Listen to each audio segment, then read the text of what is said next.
Hi, y'all. Welcome in. Welcome to the Minds Behind True Crime with Dr. Vona. I didn't tell anybody I was going live. I was over at the DT show. We were talking about the Ashley Buzzer case and how there was an arrest today with her mother. Thank goodness. I can't believe how evil. Hi, Cuff You. I'm glad that you're here for it. So glad. I figured, what the heck? It's Christmas Eve. Right? Oh, look at my earrings. Do you like them? I bought them for Gianna and then was like, hey, can I borrow those earrings? So she was like, of course. And then shows me like 12 different. She's like, which ones do you want? My daughter, you guys, has an addiction to salt and pepper shakers. Is there anyone else here that's into salt and pepper shakers? I'm like, what in the heck? She's got salt and pepper shakers. We love my earrings, thanks. She's got salt and pepper shakers for every single everything. She's got multiple ones for Christmas. I'm like, oh my God, we have to go to like Salt and Pepper Shaker Anonymous or something. I'm not even sure, but it's like out of control. Hi, Mitch. Come on in. Hi, Kim's here. Ramona. Hi, you guys. Sorry, I'm drinking on here. Usually I at least turn out the whatever. You guys know what I'm saying. Thor's here for the ride. Thor's always here. The dog loves us. Okay. We got Allie a little pink sweatshirt thing. It's so cute. And she's like loving it. Hi, Ginger Snap. Hi, Cheryl. Oh, you guys, I used to collect teacups and saucers. So I would tell my daughter about that, but I'm not gonna because she was first into that. And then somebody got her into salt and pepper shakers. And now she's just like a junkie. It's the weirdest thing. And her boyfriend will just like, he takes her places and gets her like more. And I'm like, why are you feeding into this? But he feeds into it. I don't know. I mean, I guess it could be worse. So, you know, but whatever floats your boat. Me and my husband will look at each other and I'm like, we like raise the biggest nerds, which is a good thing. I'm not like complaining. That means we did something right, right? The one time I'll never forget, me and my husband went out and we came home and there was like all these cars out front. So clearly somebody had people over. And I was like, oh my God, like this is going to be like the first party that we have to break up. Like what's happening? It was just crazy. So we're like, I'm like, I don't like confrontations. So I'm like, all right, you got this. Da, da, da. We come inside, you guys, and there was a bunch of teenagers sitting around the piano singing songs from like the Broadway tunes. And we both looked at each other and we were like, oh my God, what nerds. It's like Saturday night and they're like harmonizing, but we like high-fived. And I was like, hi guys, you want pizza? You hungry? I thought I was going to go in there and have to like bust up their party and take their beer. They were singing show tunes. I was like, what's happening? I'm like, we come from Philly. That was not one of the things that we were thinking was about to happen. I'll tell you that much. But yeah, so that was that story time. Hi, Drunk Turkey. I'm glad that you're here. I don't know if you're following this case, but yeah, this is a crazy case. Hi, Ramona. I said hi to Ramona. Hi, Babble Sandals. I love that. Yes, Mitch. Mitch, would you be there singing with them, harmonizing? Because I literally was like, I definitely thought we were breaking up a party. And I was like, oh, okay. Oh, I'm like, you guys sound so good. It was so funny. But whatever, I'm proud, whatever. I don't know if anybody saw. So I actually think I should show it. I did a video on, yeah, let me start with that. So yesterday, just in case you weren't here yesterday, we started talking about the legacy part of this case. So we're talking about how, of course, about the thing that I would, be most expertise or have the most expertise in. So that's identity, attachment, and family systems. So they're the three main things that we are focusing on in this particular slideshow. If you missed yesterday's, no big deal. Go back afterwards and you can watch it. And it's the first part of the slideshow. I did 35 slides, so this is going to take a few lives to get through. And then once I'm done with using the slides, I'm going to give them to Cuff You, who's going to put them on our Discord. So make sure you go over to Discord. Anybody can go over there and just like look at all of our case files. We have all of our things that we collect over there, all of our documents. And now you'll be getting access to my PowerPoint slides, because I'm like, if I'm being a nerd, I might as well share. I share my PowerPoint slides with my students, so why not you? So Drunk Turkey heard about the case, followed part of it, but not very familiar. So this is the thing. I think we're seeing a lot of cases lately where there's a lack of identity. So the BK case, Bryan Kohberger, that was the first one that I came in and was like, I see a total lack of identity here. And then it wasn't until this case came that I was like, oh, wow, this is another lack of identity here. So we've already started talking about this legacy. And just a quick review, for Carl Reiner is the grandfather, and he's the one that did he's huge in himself, did the Andy Dick show. And then his son is Rob. This is Nick's dad, who is the one that a lot of us are, that's the one that most of us know, and that's the one that unfortunately lost his life with his wife. And Michelle, I believe, is her name. And here we see that Rob talks about in several interviews, and we'll look at more tonight as well.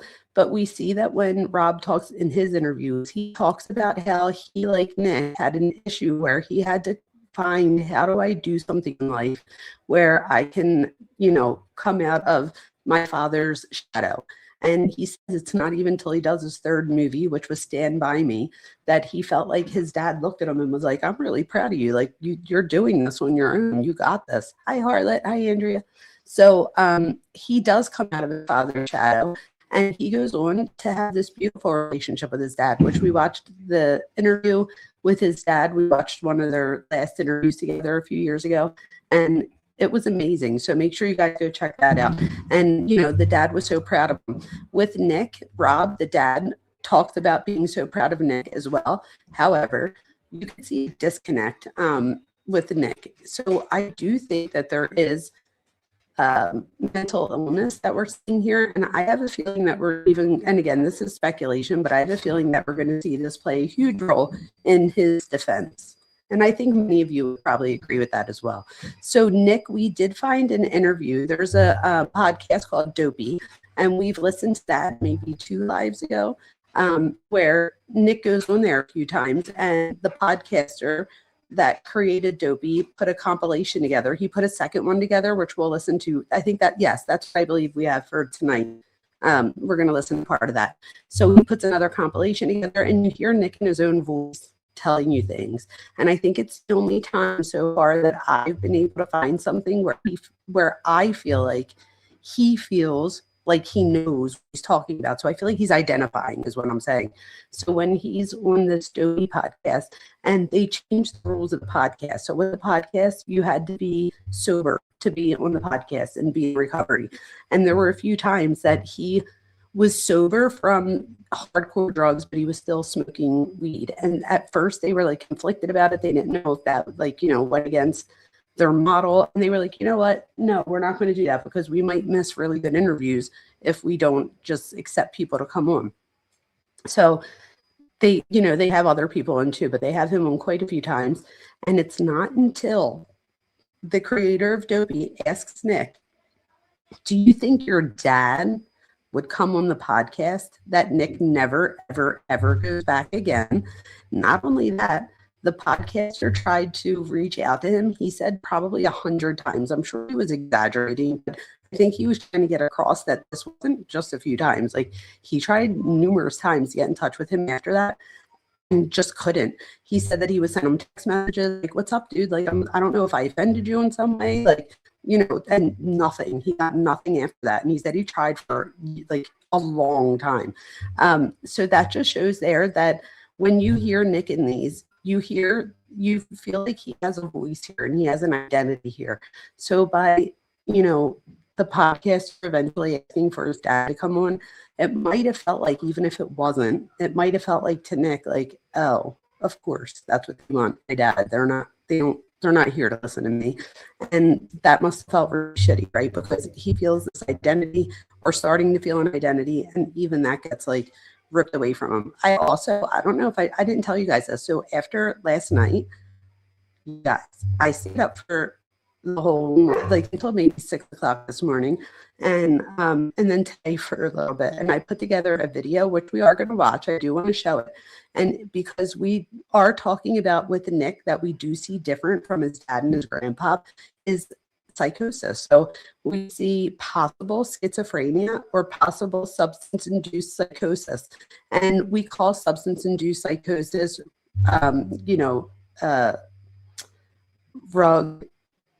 what do we call it? Drug-induced schizophrenia. It's really, just so you guys know, it's really called substance use, I have it all. I just said it and I'm having a tongue twister. We talked about between schizophrenia and substance-induced psychosis. I could not get the words out. I could see them in my head and I just couldn't get the words out. Anyway, I did a video on it. The point of my video is I tell you about them both separately.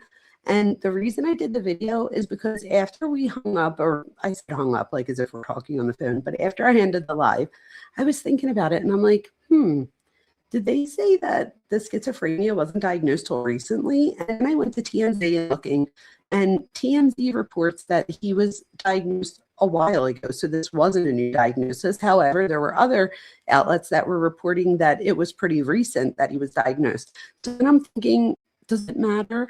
And at first I was like, not really, because they just need to treat the psychotic symptoms, right? But then I'm like, but maybe in the long run it does matter, because the long-term treatment for each would be a little bit different. Could it be a mixture of both? Absolutely. Could there be personality disorder on top of it? Absolutely. So I do want to show you guys, I'm going to show you guys my video that I made. I worked really hard on it, so hopefully.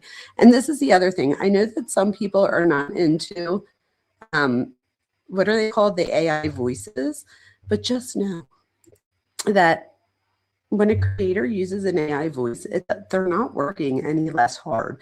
If anything, sometimes you wind up spending more time because you get sucked into the voices and you want to hear what every one of them sound like before you choose.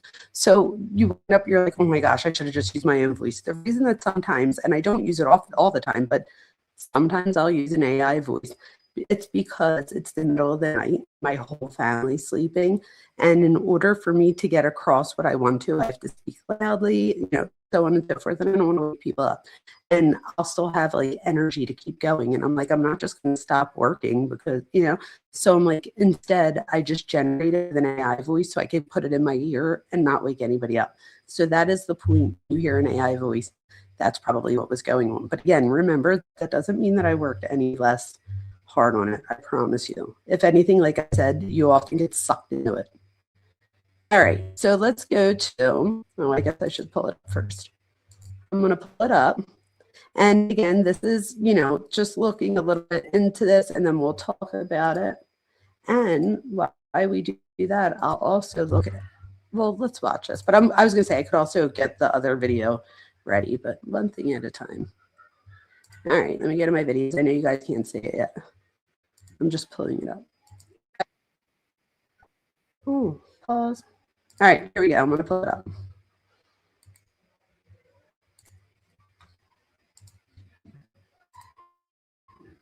Okay, and why this is on, I'm going to put it full screen. And let me do this over here. All right, enjoy.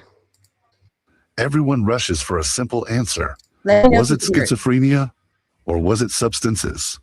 Here is the thing. Those two can overlap so much that arguing over the label distracts us from the real clinical questions. Tonight, we're going to break it down carefully. There will be no armchair diagnosing and no sensationalizing. We'll stick to timelines and what professionals actually look for. First, some quick ground rules. We're talking about publicly reported information and general psychology education. We are not diagnosing anyone on the internet. A real diagnosis requires a full evaluation, access to records and time. Also, keep in mind that headlines and criminal charges are not the same thing as clinical truth. We can explore possibilities without pretending we're holding someone's medical chart. Let's start with the big question: schizophrenia versus substance or medication-induced psychosis. That are drug-induced schizophrenia. And yes, people say that all the time. But clinically, it's usually framed as substance-induced psychotic disorder. This is because schizophrenia is a specific, learned diagnosis, while substance-induced psychosis describes psychotic symptoms that pop up in connection with substance use, intoxication, withdrawal, or even certain medications. So, what are the basics of schizophrenia? What are we even talking about? Schizophrenia is a psychotic disorder that can involve hallucinations. Like hearing or seeing things that aren't there, and delusions, which are fixed false beliefs. It can also include disorganized speech or behavior and often causes changes in motivation, emotional expression, and overall functioning over time. And here's where people get stuck. Psychosis can look very similar, different causes. The only way is light. Now let's talk about the age factor because I know that's on everyone's mind. The person in question might be 32, and people often say, doesn't schizophrenia usually show up in the early 20s?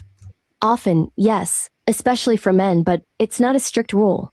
The typical age range for diagnosis can extend into the early 30s. And here's another important point. The timing of symptom onset is not the same as the timing of diagnosis. Someone can show subtle signs for years before they ever get a formal diagnosis. Exactly. You can see a long lead-up phase where their functioning changes. They might withdraw socially. Their performance at work or school might decline. They could become more suspicious. Or their sleep and thinking patterns might change, all before any obvious break with reality. So if we're asking, does 32 fit for schizophrenia? The answer is, it can, depending on the timeline. The real question becomes, what's the pattern across the years?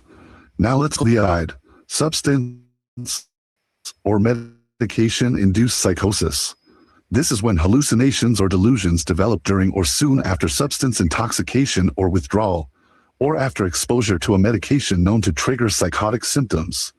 And here's the key clinical issue: timing and persistence. Clinicians look at a few things.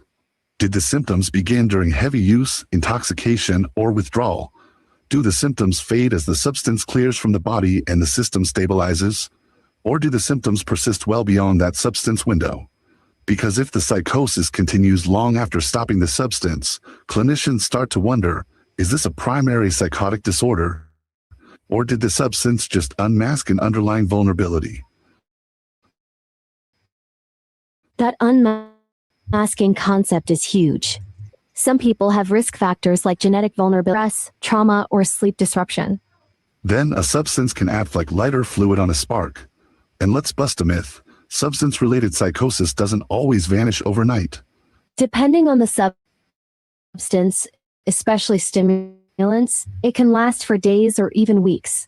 So thinking, it didn't go away fast, therefore it must be schizophrenia, isn't a safe conclusion. Right. There are no shortcuts. So how do clinicians try to tell the difference? Think of it like a structured detective board, only with fewer red strings and a lot more paperwork. Here's a practical comparison checklist. First, timeline. If symptoms clearly start during heavy use, intoxication, withdrawal, or medication changes, substance-induced psychosis climbs to the top of the list. If symptoms appear during a period of sustained sobriety, or clearly predate any substance use, that leans more toward a primary psychotic disorder. Second, the pattern over time. Schizophrenia offers a cognition and a persistent vulnerability to relapse. Substance-induced psychosis, on the other hand, may track more tightly with the substance, use pattern worsening with use and improving with abstinence, though it can still be complicated. Third, negative symptoms. Schizophrenia often includes what we call negative symptoms, like reduced emotional expression, a lack of motivation, and social disengagement. These can persist even when someone isn't actively hallucinating. Substance-induced psychosis can definitely bring on agitation, paranoia, hallucinations, and delusions. But these symptoms be less time. And not all. If there are episodes of psychosis when someone is not using and not in withdrawal, that's a significant clue. But to be fair, you'd need reliable information to confirm that, like toxicology reports, collateral information for family and medical records, and direct clinical observation. Now let's get to the part that is uncomfortable but important. The label, always the headline-grabbing answer people want. Because from the outside, psychosis can just look like psychosis. Someone can look high and actually be in a primary psychotic episode. Someone can look schizophrenic, but really be intoxicated, withdrawing, severely sleep-deprived, or reacting to medications. Public perception is not a diagnostic tool. Exactly. And if a person has both a severe substance use history and a history of psychotic symptoms, then the honest answer is that the differential diagnosis can be very messy. Clinicians often have to treat what is right in front of them. First stabilize the acute episode, and then clarify the diagnosis over time. Which brings us to a great point. Does the label even matter if they retreated pretty much the same? In the acute moment, when someone is actively psychotic, distressed, and possibly unsafe, the early steps can overlap a lot. These include ensuring safety and providing supervision, evaluating for underlying medical causes, stabilizing symptoms, and often using antipsychotic medication. In other words, if someone is hearing voices and is paranoid to the point of being a danger, clinicians don't pause and say, "Wait. Before we help, let's argue about which category you..." "Yeah, say it later, and do it carefully." But the label can matter in the long game. If it's schizophrenia, long-term planning may involve ongoing psychiatric care, relapse prevention strategies, consistent medication management where appropriate, and therapy to build insight, coping skills, and functioning. It would also include family education and support, as well as vocational and social rehabilitation services. If it's substance-induced psychosis, long-term planning still involves mental health care, but it heavily emphasizes substance use disorder treatment, relapse prevention, and recovery supports. It would focus on addressing triggers, trauma, and any co-occurring disorders, and monitoring whether psychotic symptoms re-emerge with abstinence or under stress. And sometimes, the most accurate answer is that both are true. Substance use can worsen psychosis, and psychosis can drive substance use. People may try to self-medicate their terror, their insomnia, or their inner chaos, until it becomes a second crisis layered on top of the first. Co-occurring disorders are extremely common, and they complicate everything. Medication, adherence, insight, stability, relationships, housing, employment, you name it. Now let's revisit that onset question in plain language. Schizophrenia often shows up in the late teens through the 20s, especially in men. But a diagnosis can occur later, and symptoms can exist long before the official label is applied. So the key question is 32 too old? The key questions are, what is the time? Was there a gradual change? Were there earlier warning signs? Were there breaks from reality during sobriety? Were there lapses in medication? Was there escalating substance use? Were there significant stressors and sleep disruption? I have a lot of Yes, and questions. sleep disruption alone can be like gasoline on a fire. Severe insomnia can intensify paranoia, distort perception, and destabilize someone who is already vulnerable. And that's why clinicians will ask about everything: sleep, substances, trauma history, medical conditions, medication changes, family history, prior hospitalizations, prior functioning, and collateral information from people who knew the person over time. Here's the most important takeaway. Whether psychosis is primary schizophrenia, Substance-induced or a mixture of both, it is not a moral failing. It's not evil. It's not weakness. It is a serious mental health crisis that requires serious care. Especially when there's a risk to self or others. The internet, but mental illness all lives in of probabilities, patterns, and clinical caution. So if you're rewatching this and you're retrying to reduce a complex clinical picture to a single word, just pause. Because the responsible stance is this: we can discuss the science of schizophrenia, the science of substance-induced psychosis, and how clinicians tell them apart, without pretending we know what we do not know. And if you or someone you love is experiencing hallucinations, delusions, severe paranoia, or if you're worried about safety, please seek professional help immediately. In the US, you can call or text 988 for crisis support. Take care, brain, because the only organ can convince itself it doesn't need help. Which is honestly a little dramatic of it. The brain might say, "I'm fine," while also setting off every alarm in the building. And that's the point on the chart. Thanks for watching. All right, so let's go over this real quick. So if there's any questions, please put it in the chat and I will try to answer it for you. One of the questions that I got while we were looking at this was, I believe it was Ramones that asked, how many personalities can somebody with schizophrenia have? That's a great question, you guys. There is no wrong question. If you have a question, I would much rather somebody ask me a question and us, set the record straight or answer your question than you ever think something that might not be the case. So for example, dissociative identity disorder is the one where you have multiple personalities. So with that disorder, and this is the thing, when talking about Nick, it's interesting because there's times during interviews where it looks like he's dissociating. So not like having a hallucination or a delusion. So that would be interesting to see if he does split at all. However, with schizophrenia, it's one personality. So it's your main personality. There aren't alters. Schizophrenia and dissociative identity disorder are two different disorders in that they both present very differently. With schizophrenia, we have hallucinations and delusions and cognitive dysfunction. And then with dissociative identity disorder, there's usually a severe abuse.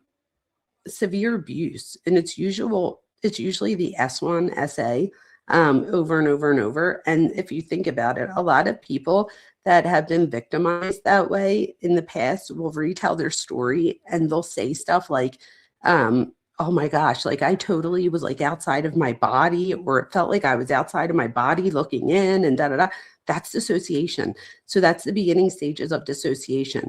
If you could imagine, and this is unfortunate, hopefully you don't ever have to imagine this, but a little kid that's going through SA for over and over and over and over and over, right?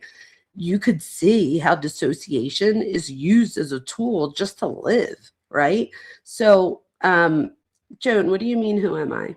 Joan, you are not blocked. I said afterwards that I would look into it and I asked Cuff you to show me, but then I thought about it and I laughed to myself, like, wait a minute, how am I answering you if you're blocked? So you're definitely not blocked. Who are you? I'm not sure. You're Joan. That's who you are. That's all you need to be is yourself, right? So just be yourself. This is knowledgeable to you. I appreciate that because that's what I set out to do, is to be knowledgeable. Barbara, I wanted to thank you for sharing. You always are so kind, you and Cuff you.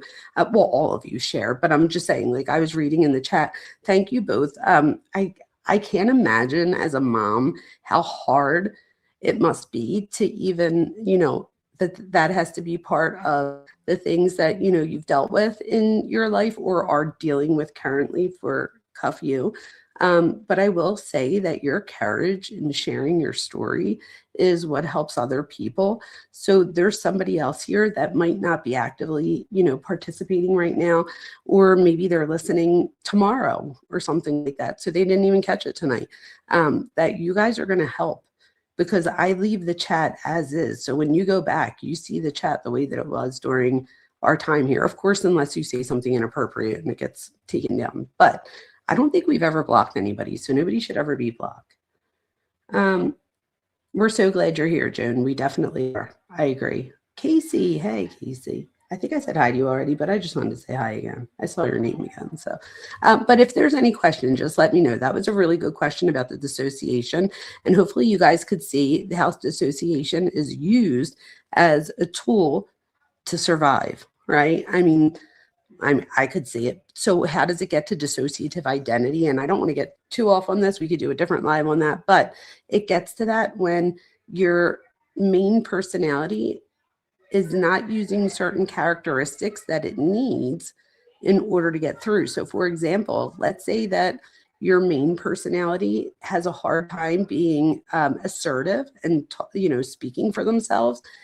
They may create an alter personality that is assertive. That is the alter personality's main personality characteristic, would be assertive.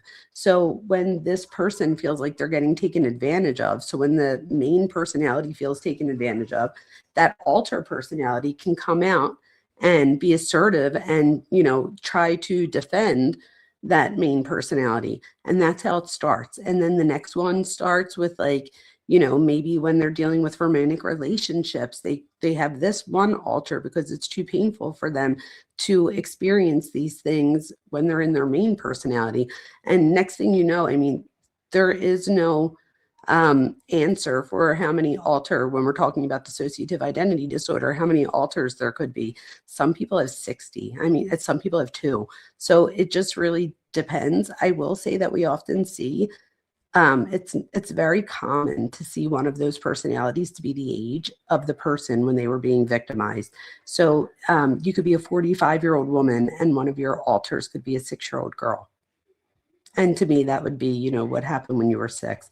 I think it's also important, before I jump off of that particular topic, but if anybody ever does experience it, and it's very, very rare, probably even more rare, and I don't know this, I'm just saying, but it's probably even more rare than filicide, which what I feel like we're seeing a lot lately.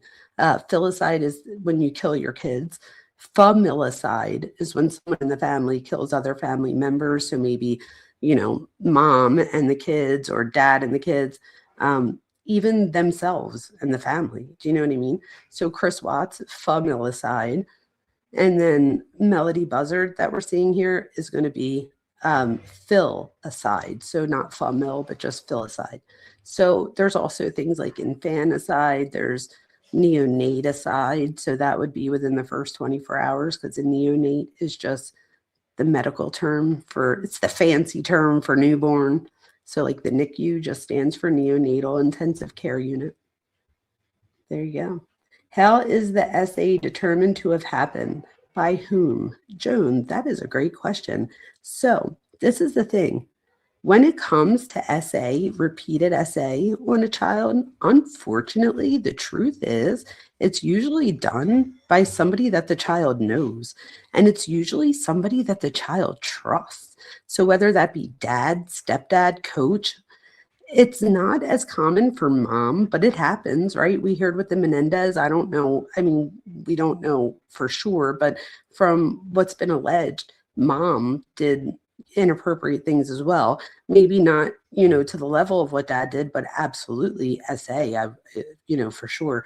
So usually the answer to that would be somebody that the kid should be able to trust, and that the kid should be able to go to when that kid feels like they need security. And instead of this person protecting them, they just further victimize them, which is just so messed up, and probably one of the main drivers behind my passion for this topic in particular when it comes to the kids. Because I don't, nobody likes to, not nobody, but people usually don't, it doesn't feel good, I would hope, to anybody to hear about these horrible cases with these kids. But I feel like sometimes, like if we take, that Melody Buzzard case, like her dad passed away when she was 6 months, so he can't speak up for her.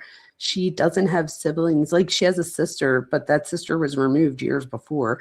And then her mom is the one that allegedly took her life. So it's like, I mean, she's got the grandmothers and stuff, but I feel like it's people like us that speak out and speak up for these people and follow through so that we know justice can be had. And it's just so unfortunate. Kim, I see your PTSD and up you rapid cycling bipolar 1. So Cuffy's up and you over here. Cuffy's, we're playing Russian roulette over here. God forbid. But just so you guys know, and this is terrible, I hate to be like, you know, oh, you're part of the crowd, but just so you guys know, most of our chat right now has, including myself, has at least one diagnosable disorder. So I have ADHD, I have anxiety, I have a little bit of, I wouldn't say it's disordered, but I definitely have traits of illness, anxiety disorder. So like last night, what did I think of you? Oh, I thought I was having a stroke because I couldn't remember. Or like tonight, I couldn't say, what couldn't I say in the beginning? I think it was substance-induced psychosis. My brain literally couldn't get it out. So I'm like, am I having a stroke? You guys, Thor wants to be paid attention to once. He needs attention. So let me look real quick. I'm going, not look, but I have it on my history of the interview that I want to go over with this case with Nick Reiner. So this case that I want to go over. So one of the things that I was looking at when I was doing research that kept coming up that I feel the need to make sure that we touch upon is that whether we're dealing with like schizophrenia, substance-induced psychosis, you know, anything, even if you're not disordered, any of the things, right? Boundaries, you guys, boundaries are huge. And some of the ways we set up boundaries, or, you know, we have to set boundaries. If you're like me and you don't like confrontation and you don't like, you know, I mean, most people probably don't like rejection, but most people too could just be like, oh, whatever. I really would be like with Joan, for example. Joan, I'm not trying to use, you know, but I'm just using it as an example. Joan said, am I blocked? And that was, I mean, that's right what I saw. And I was like, blocked? Like, no, I hope you're not blocked. And so my brain literally was on, no, Joan, like you're not blocked. And if you are blocked, I'm going to take care of it right away. And I even asked the mod to remind me after. And then that mod figured out right there that Joan wasn't blocked. But so it just, I feel like I go out of my way because most of the time I'm not like, it's a misunderstanding of some sort. And I want the person to know that like, absolutely not. Like, Joan, you're not blocked. We like having you here. You know what I mean? So a lot of times it's just a misunderstanding. So with that being said, boundaries are just so important. And one of the ways that if you don't like confrontation as well, that you could set boundaries is to do it before you do something. So for example, if somebody comes to you and asks you to babysit, I don't know, they ask you to babysit, but you hear that this person leaves their kids for hours and hours and you're not getting paid for it. I'm making this up, just a scenario to give you an understanding of what I mean. So you say yes, and you put no boundaries on it at all.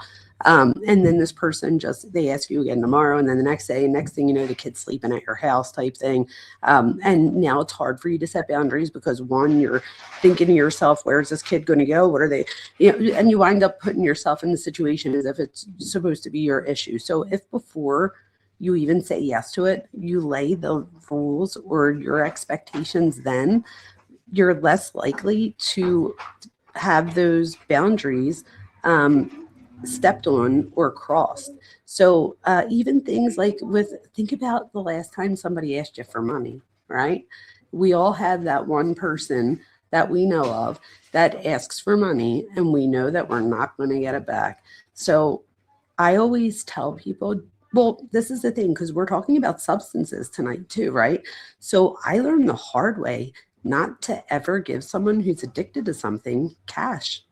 And I know that might sound ridiculous, like Dr. Vona, you didn't think of that? No, I didn't. I mean, this was also 20 years ago, but still I was 27. Like, no, I didn't think of that. My cousin, my favorite cousin, we all have that one cousin that like, you know, is like our best friend, and we grew up together, and she never was a liar. I mean, she didn't lie to me ever. And even like when she was addicted, while she was in active addiction, she wasn't a liar. She would be like, yeah, I did heroin and I did you know, she that just wasn't who she was. She would tell me the truth. So when she told me she needed money the one day because I forget what the story was, but something didn't go through and she hadn't eaten in a few days and she did look thinner to me. So I was like, oh my God, like, of course. And I gave her $75. It was like all I had on me at the time.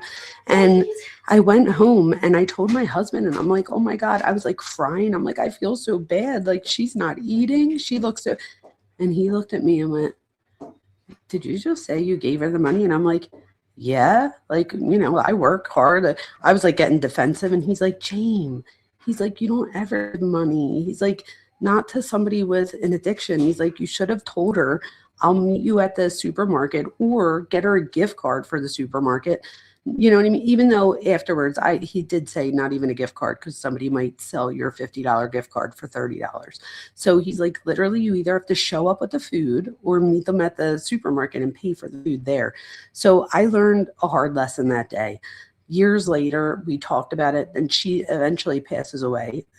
It's so sad. My cousin Adele, I love you to death, Adele, if you hear this. But years later, she was like, of course I used that to buy heroin, like, duh. And I was like, oh my God, like I said, she wasn't a liar. It just didn't occur to me I guess you could say she lied by saying she was hungry, but I never really was like, are you sure? Are you using this? I almost feel like she would have been like, yeah, you're right, I am. But yeah, so you learn the hard way sometimes. Hi, Jenny. Welcome in. Hi, Ginger Snap. Oh, you guys, I am so appreciative of all of you coming in. So let's go back to our slides real quick and let's do a few slides and then I'll go over to another interview. I think like we have something good going here.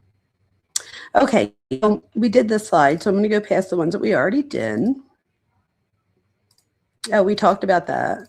Identity. So we did start here. So with identity, I don't think we did this one yet, I have to remember. So we have ascribed identity versus achieved identity. So think of this as when you're in your late teens, early 20s, we try on many hats. So, we don't really know what we want to do. My 17-year-old's about to graduate high school. She's getting all these scholarships and stuff. The truth is, I was like, what's the matter? The other day, I'm like, what is wrong? Like, I don't, like, she was getting upset and I'm like, are you overwhelmed with like all of these scholarships? Like, I'm like thinking like cha-ching, like she, this is amazing. And for her, she's like, I don't know where to go. Like, I don't even know what I want to do. One day she wants to be a mortician. The next day she wants to own her own business in a different way. I'm like, why can't you be a mortician and own your own business? Like, let's just, shoot for the stars, girl. I'm your mama. Never just do one or the other. You could do all of the things. But that would be the difference between ascribed versus achieved. So I always knew I wanted to be, an academic, and I always knew that I wanted to get my doctorate. And I've been able to achieve that identity, but not until the past, what did I get my doctorate? I got it August 30th, not that I'm counting, August 30th, 2024, but all of my stuff from my graduation has 2025 on it, which is just really weird to me. So ascribed identity is identity that's assigned to you. When we're born, you guys, we're born into what we call modes, right? So, or what I call modes. You'll hear that in psychology. So this is like an assigned identities, and we have multiple. So, when I was born, I was, identified as a female, an Italian American, a Catholic, a Roman Catholic.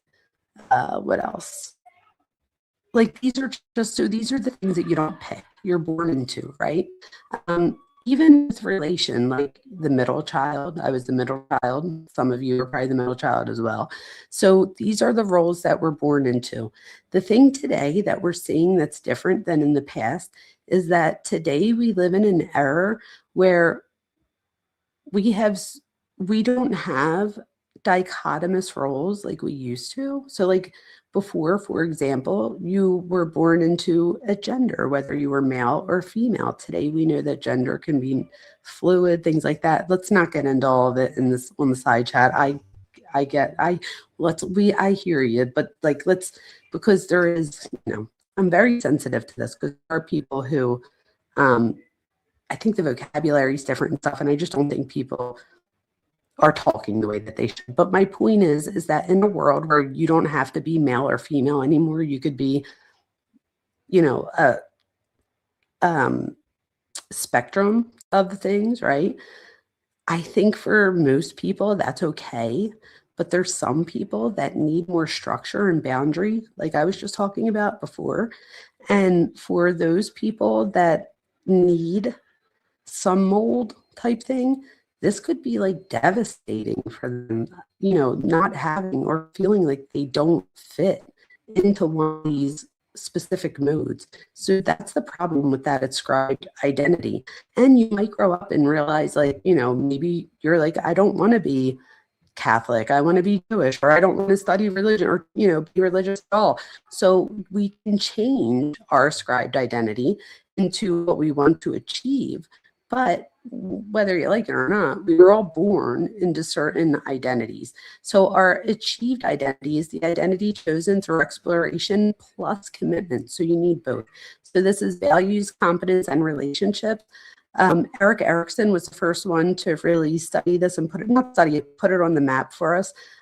What I like about Erik Erikson is that it gives us developmental stages that go through the lifespan. Most people just do developmental stages from conception to adulthood, and then they stop there. Erikson goes throughout the lifespan, however, and he's known for identity. So in the 20s, he says that we experience identity or identity confusion. So if you don't develop that identity, that role, you might have a role confusion as a result.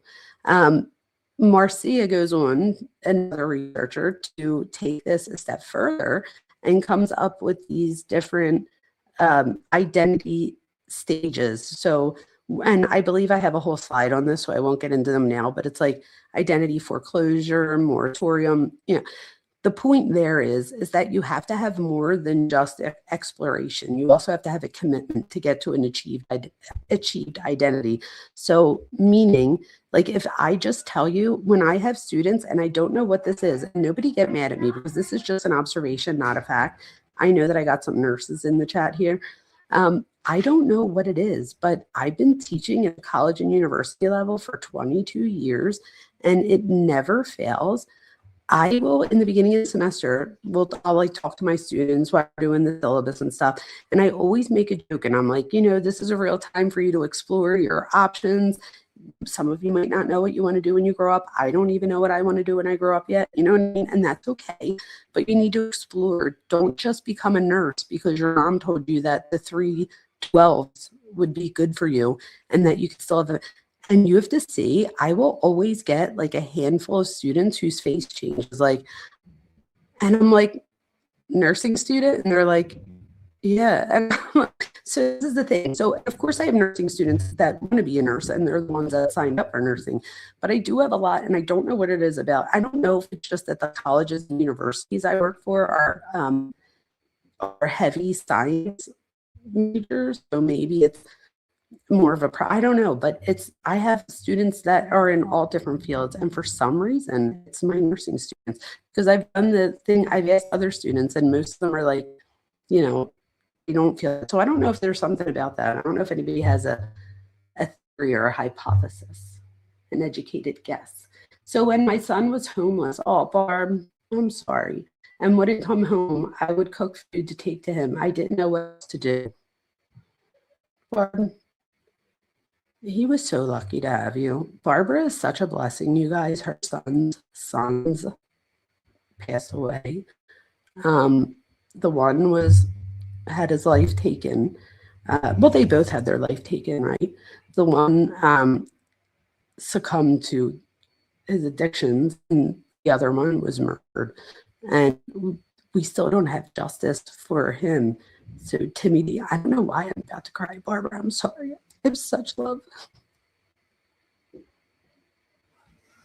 I don't know how you do it. Anyway,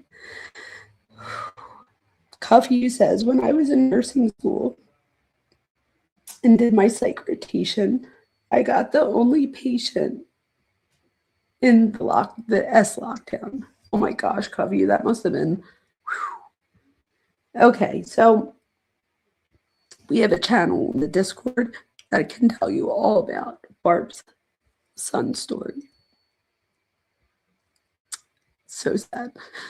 I couldn't imagine losing one kid, let alone two, and now it's Christmas, and I just love you, Barb, and I'm so sorry. Just know that you have family here that loves you to pieces. You guys, I'm very, very passionate. I really am.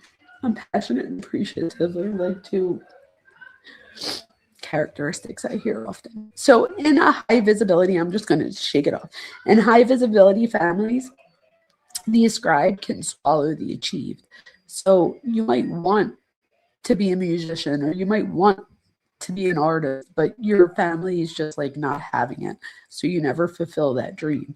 You just become what it is that's expected of you by your family. So the risk to this is role engulfment. So this is the protective factor, exploration that is allowed, not punished. So this is letting your kid explore, wanting to be a comedian. Don't give them shit for it, right? Have their back and, and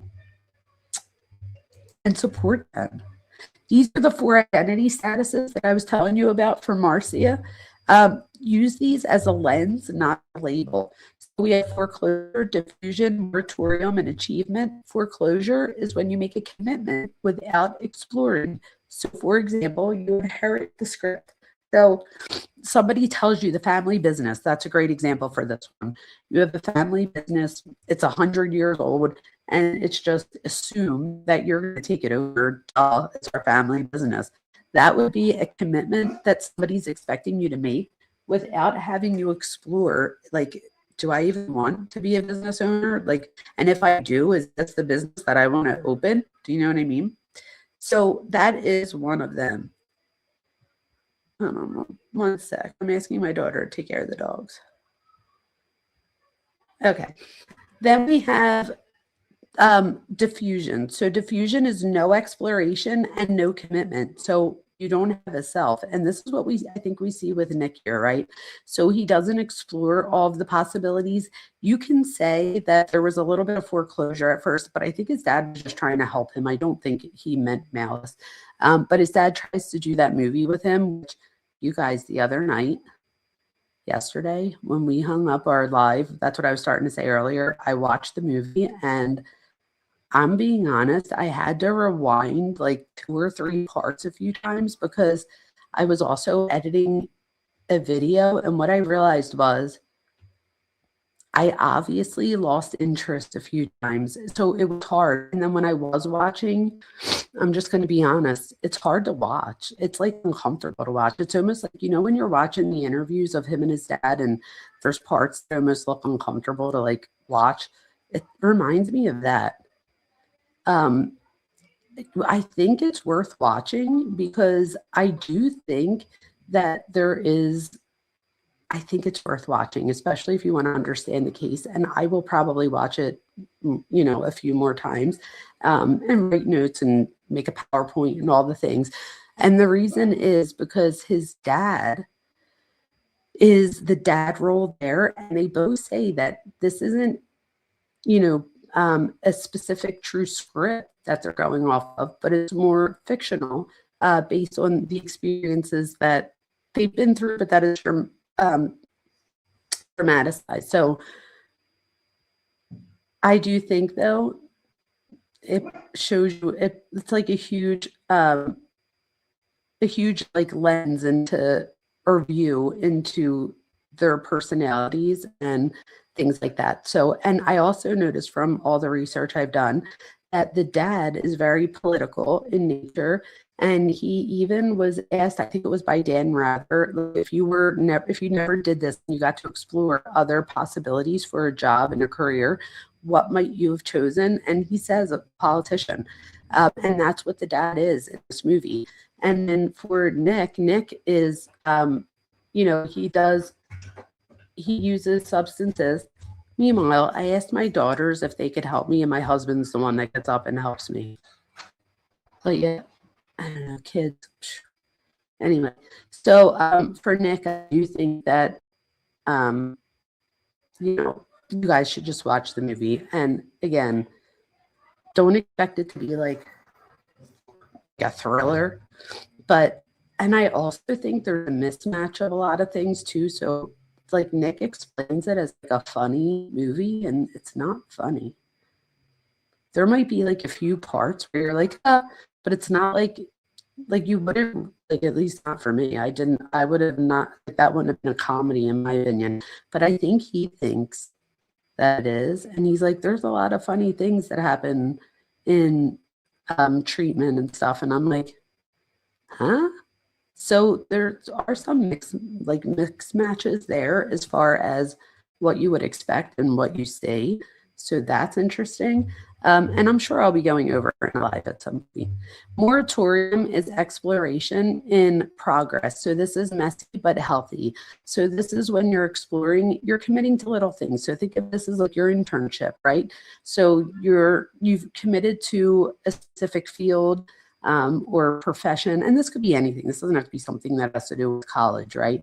So this is anything that you're studying. I'm just using that as an example because that's what's most, that's what in my thought process. So this is when you're like, all right, I know I want to do this. I know I want to be a healthcare worker, but now you're exploring different possible internships into many different areas, such as pediatrics versus cardiology versus neuroscience, you know what I mean, versus something else, gynecology. Yeah, just never know. But you do all these different internships because you're exploring. You know that you want to commit to something, but you're not exactly sure what yet. So it's a little bit messy, but it's healthy. And then achievement occurs after you've explored and committed. So you choose who you want to be. I always thought that I would get my doctorate in a different, I always thought I'd get a PsyD, and I didn't. I wound up going down academia and research and got an EdD. I still did all my dissertation and everything in psychology. So you can still say that it's the psychology, but technically I had to learn all the education stuff that I never really considered myself, and I still don't consider myself an expert in, but I know about it now. I'm trained in it. Psychology is obviously where my expertise is, though. But I made that choice. I explored my options, and in exploring my options, I went around and talked to people. That's what you need to do. You need to tell your kids that too. Like, go talk to people. In your 40s and 50s, we're in a state of generativity versus stagnation, according to Erickson, with his developmental stages. And this is where I'm at right now. This is like the stage where you give back. Think of the word generativity as generous. So you're giving back to the next generation. So let's say one of my students wanted to see what it would be like to be a college instructor or college professor. And they're like, can I follow you for a week? Absolutely. So, I feel like I've done enough at this point that I could absolutely show somebody what they could expect if they were to take this as their career. And I would answer any questions that they might have. And I'd hope that they'd have some, because they want to commit to something that they want to do forever. So it is really important. But in doing so, I found out that I want to stay in academia. And in doing so, had I done the PsyD, I could have only gone as far as the chair of the psychology department if that's the route I was looking for. With an EdD, I'm able to stay in psychology. I could still be the chair of the psych department if I wanted to. I could also be the president of the college or university as well. So, I have the same degree as the president of both my colleges and universities that I work at. Barbara, I love you. How about that? I need you all. The holidays are hard. Oh my God, I'm going to cry again. I'm shaking it off. That's what that was. Barbara, we love you. We're all here for you. Okay, the legacy binds. So be yourself, but also be worthy of the myth. So I always say this, right? In a world where you could be anything, just be yourself. So some of the common pressures in high visibility families like the Reiners is you're encouraged to be unique, but often punished when uniqueness threatens your image. I'm not saying that's what happened here. So again, this is more than just one case, but I'm using that case to, give examples and draw comparisons to. And here I say, I don't think that they were like the dad and even the grandpa. So, they asked their grandpa at one point, what would, I forget the exact question, but it was something along the lines of if like Bob didn't choose a field or something that he, wanted for him. And he's like, I would have loved him no matter what. Like, he's my son. That's more important to me than anything. And then there's a scene in another interview where they're talking to Bob about his son, Nick. And he says the exact same thing. He's like, I'm not embarrassed of him being, a substance user and having an addiction. He's like, that's part of his story. It is who he is.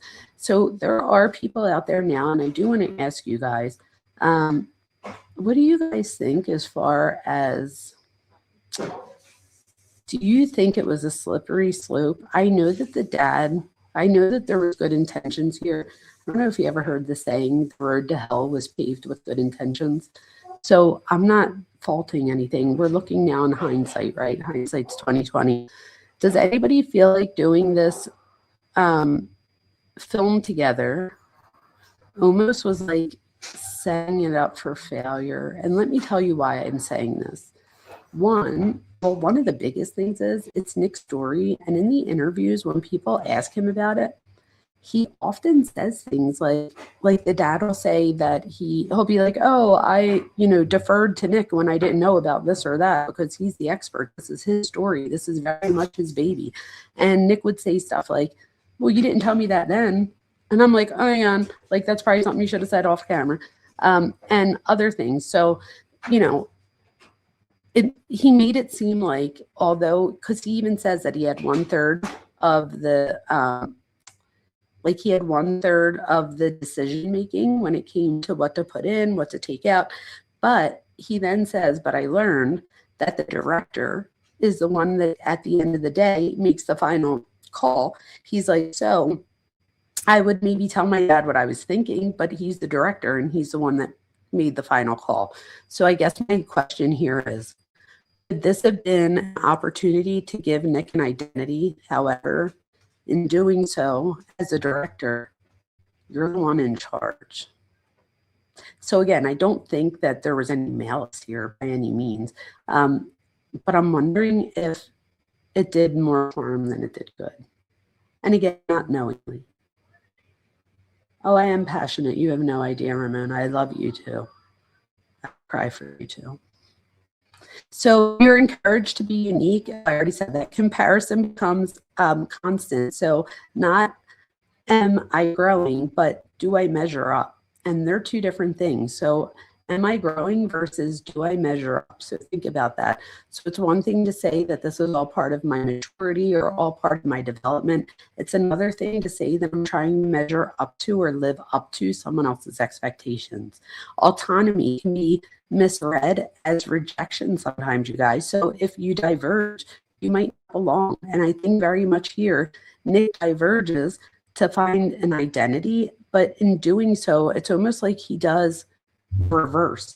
So instead of doing all this good, he sees his addiction and like he does all this bad. And he even said in interviews, he's like, I'm the one that did the bad stuff, or I was the one that that made everybody else upset. Like he said something, or he's the one that did the things that were wrong.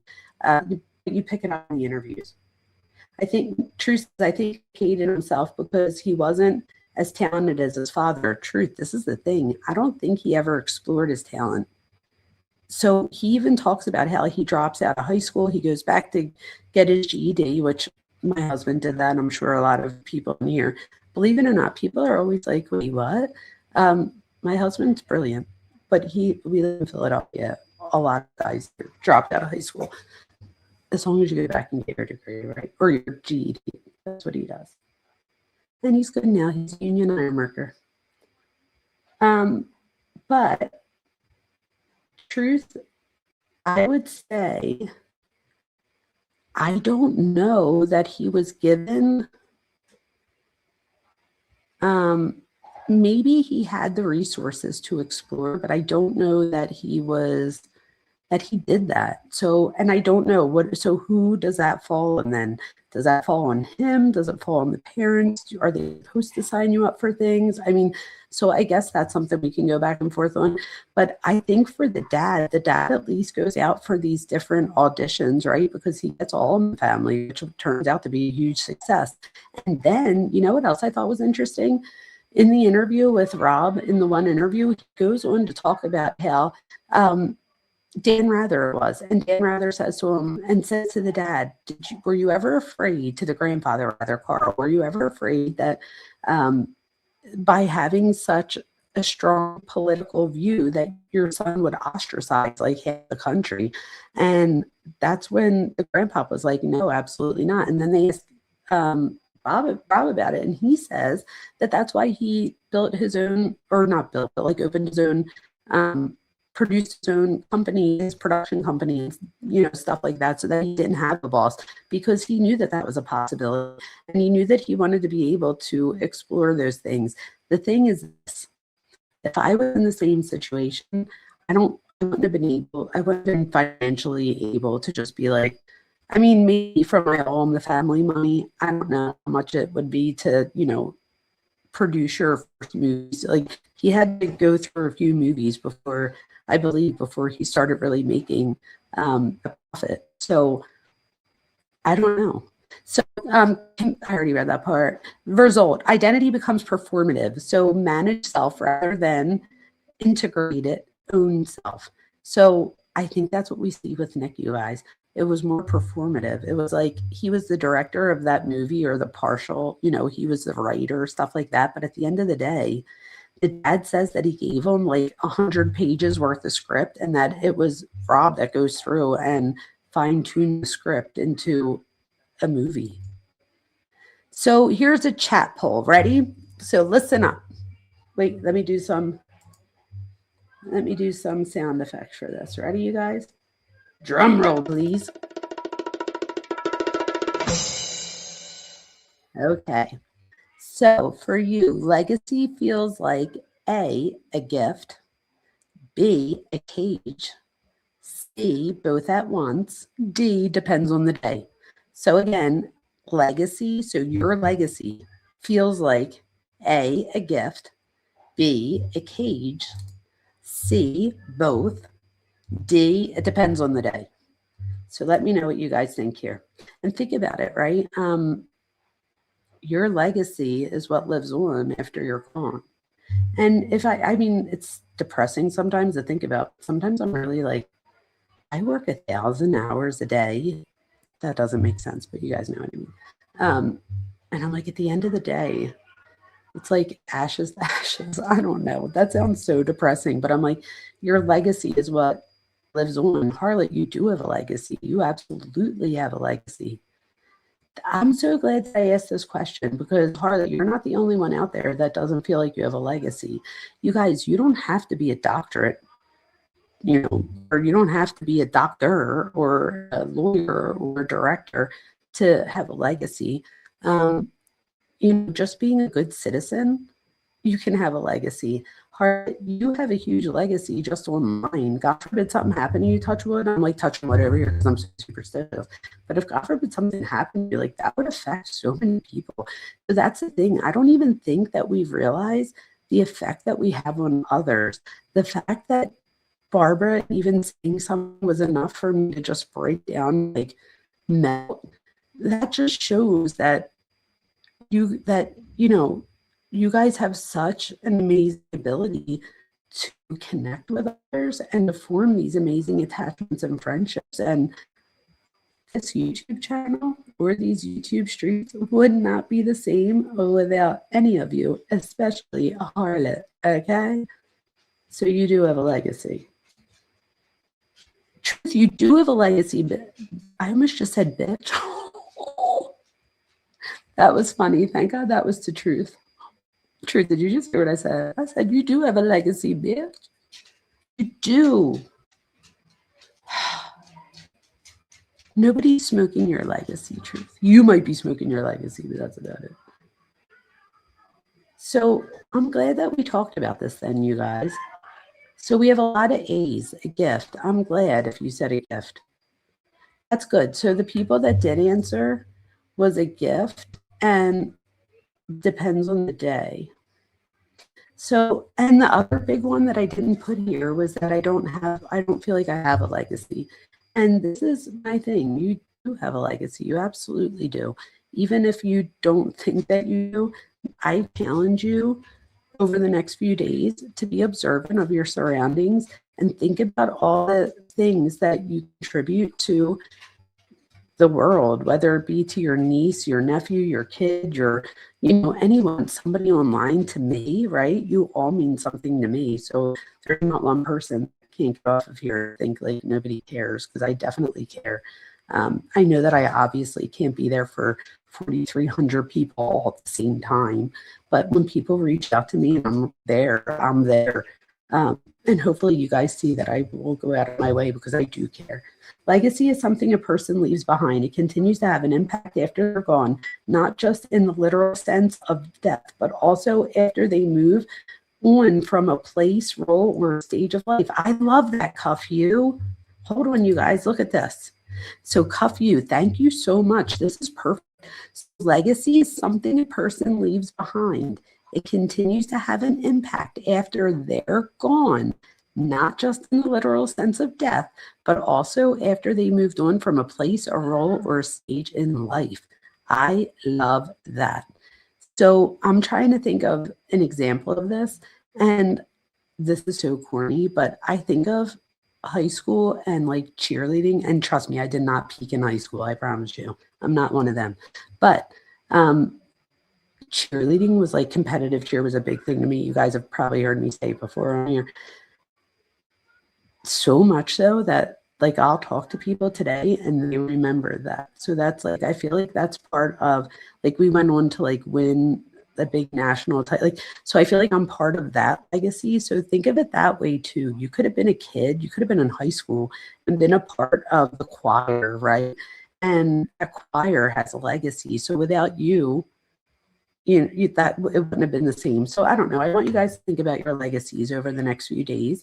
And I want you, even if you don't feel like you have one, what do you do if you're the only one left? Barbara Hall. Barbara Hall. I don't want to cry again, but you're worth it. Oh, wait. I just put the heart up. Barbara. I'm being honest. I don't know if there's anybody in the chat right now that has more of a legacy than you. You fight for your son's justice.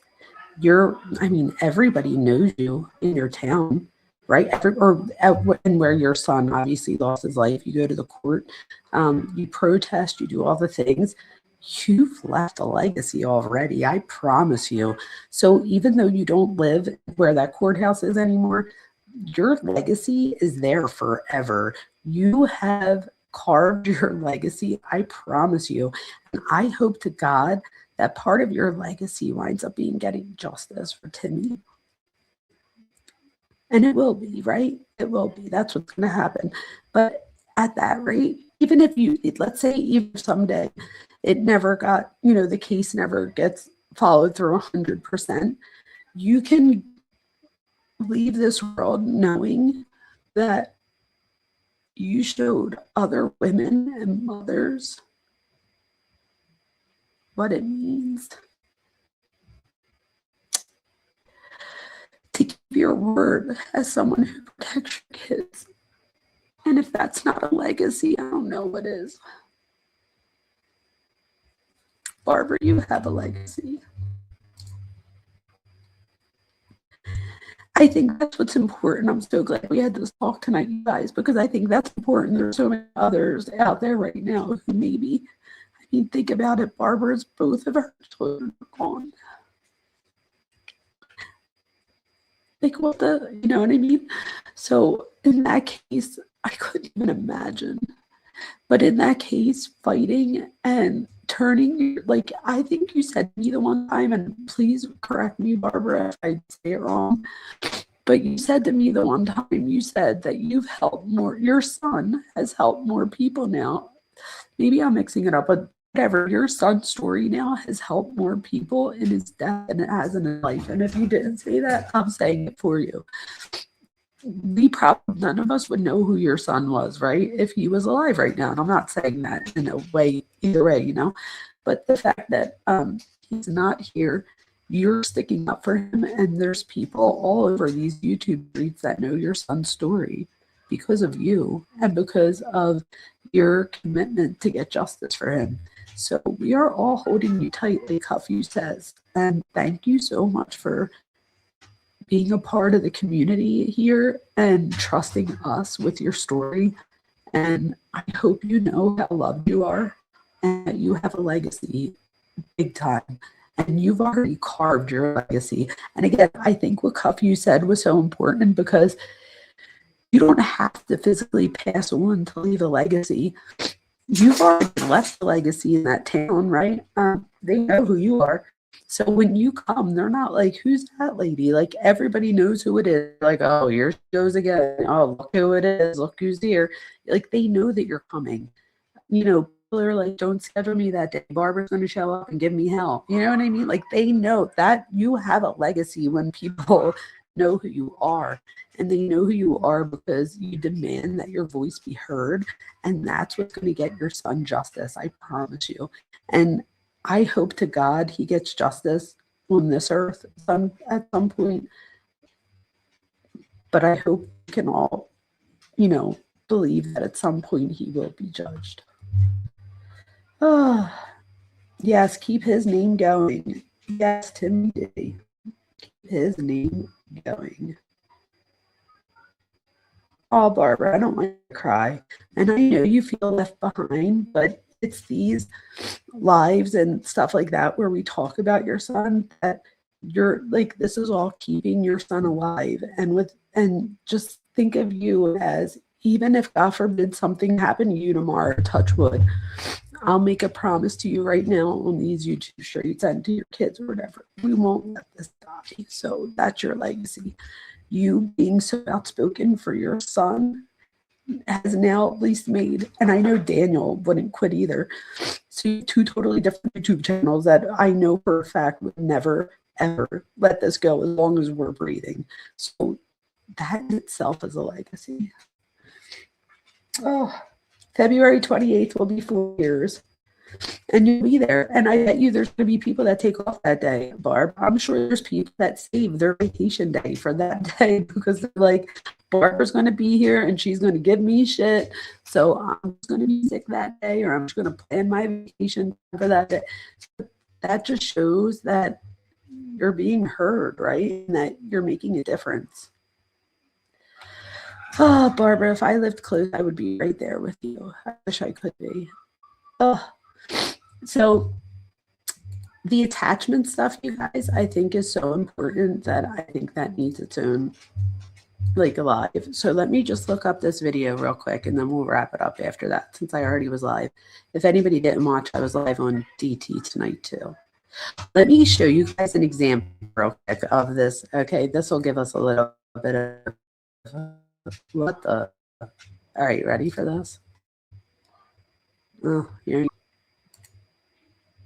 Okay, so hopefully it lets me this. And again, this is free on YouTube right now. It's called Being Charlie, and it is the movie between him and his dad. If you just look up Being Charlie on YouTube, they have it for free right now playing. So you could all watch it. You have no excuse. But you could literally just click to anywhere in this whole movie and hit play, and you feel uncomfortable. Let's see. Thank you. Now, where are those dotted lines, huh? Hold on, all right? We got to debrief. It's part of our discharge procedure. Great. Debrief the shit out of me. Okay.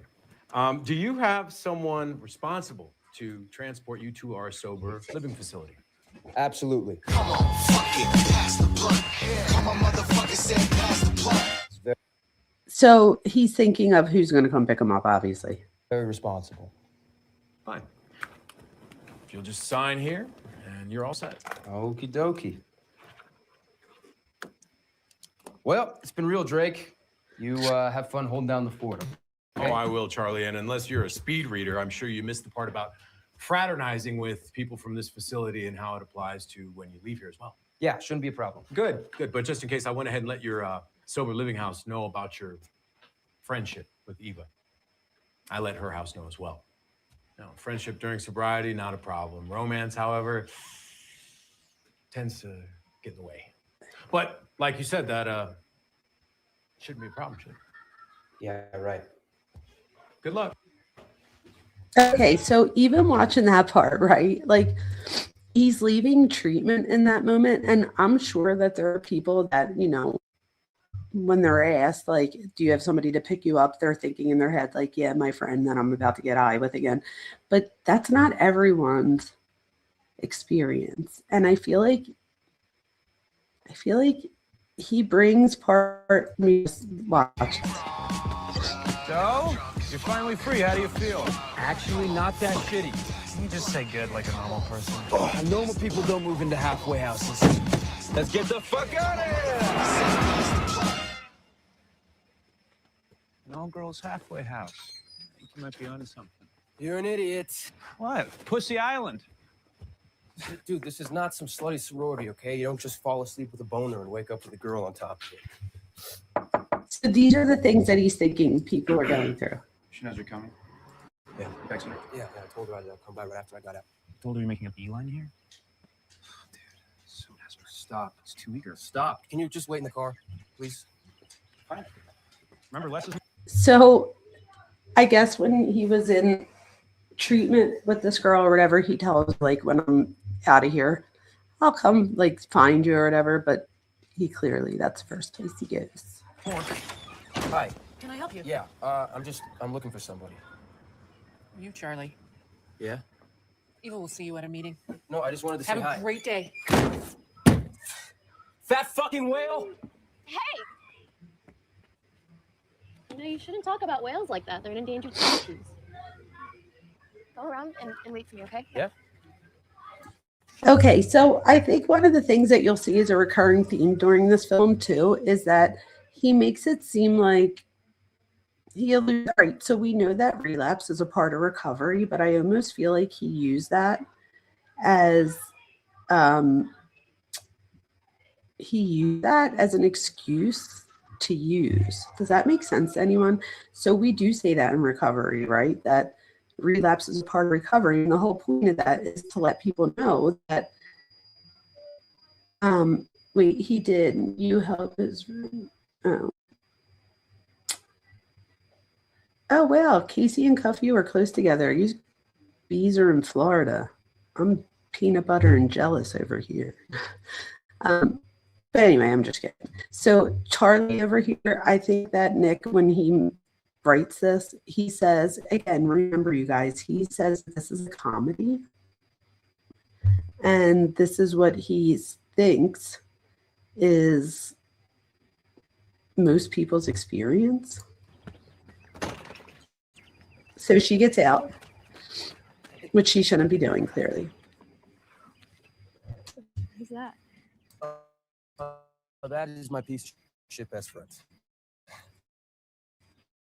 Well, I thought I was your best.